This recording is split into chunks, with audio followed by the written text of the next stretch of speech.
Hello నా ప్రియమైన మిత్రులారా, మీరు మరియు మీ కుటుంబ సభ్యులు బాగానే ఉన్నారని ఆశిస్తున్నాను. నా ఛానల్ త్రివేణిహరి డైరీస్కి స్వాగతం.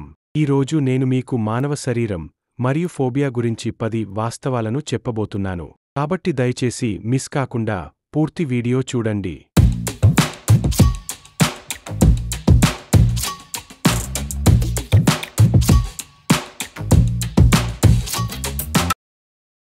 Fact number 1.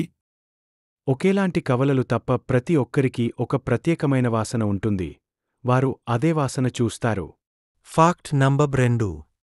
మానవ పిండం 3 నెలల వయస్సులో వేలిముద్రలను పొందుతుంది.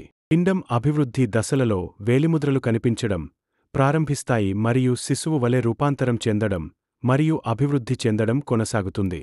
అవి ఆ 9 నెలల ముగిసే సమయానికి వంపులు, వంతెనలు, సుడిగుండాలు మరియు లూప్ల యొక్క ప్రత్యేకమైన నమూనాగా ముగుస్తాయి.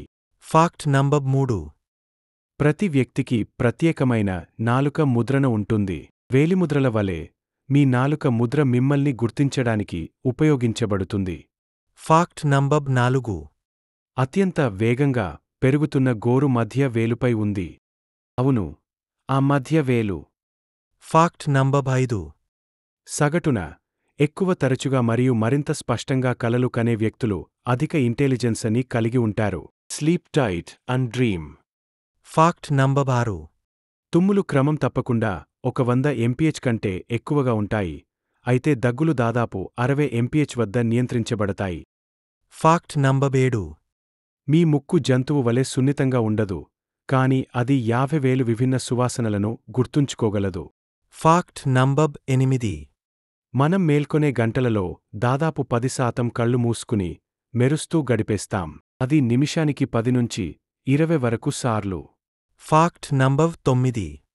ఎవరినైనా మరచిపోతామనే భయం లేదా మరేదైనా వ్యక్తికి ఉంటే అథాజాగోరాఫోబియా అని పిలువబడే ఒక రకమైన ఫోబియా అంటారు. అథాజాగోరాఫోబియా చాలా అరుదు, కాబట్టి ఇతర సాధారణ భయాల కంటే దాని గురించి తక్కువ పరిశోధన ఉంది. అయినప్పటికీ సామాజిక ఆందోళనతో బాధపడుతున్న వ్యక్తుల మాదిరిగానే అథాజాగోరాఫోబియా ఉన్న వ్యక్తులు ప్రజలు తమను తిరస్కరిస్తారనే లేదా గమనించలేరు అనే ఆలోచనతో స్థిరపడవచ్చు. Fact number 10. గడ్డాలు మానవ శరీరంపై వేగంగా పెరిగే వెంట్రుకలు. సగటు మనిషి తన గడ్డాన్ని ఎప్పుడూ కత్తిరించుకోకపోతే అది అతని జీవితకాలంలో దాదాపు 30 అడుగుల పొడవు పెరుగుతుంది. మీకు మా వీడియోలు నచ్చితే దయచేసి లైక్ చేయండి మరియు సబ్స్క్రైబ్ చేయండి. ఇది మీకోసం మరిన్ని ఆసక్తికరమైన వీడియోలను రూపొందించడంలో మాకు సహాయపడుతుంది.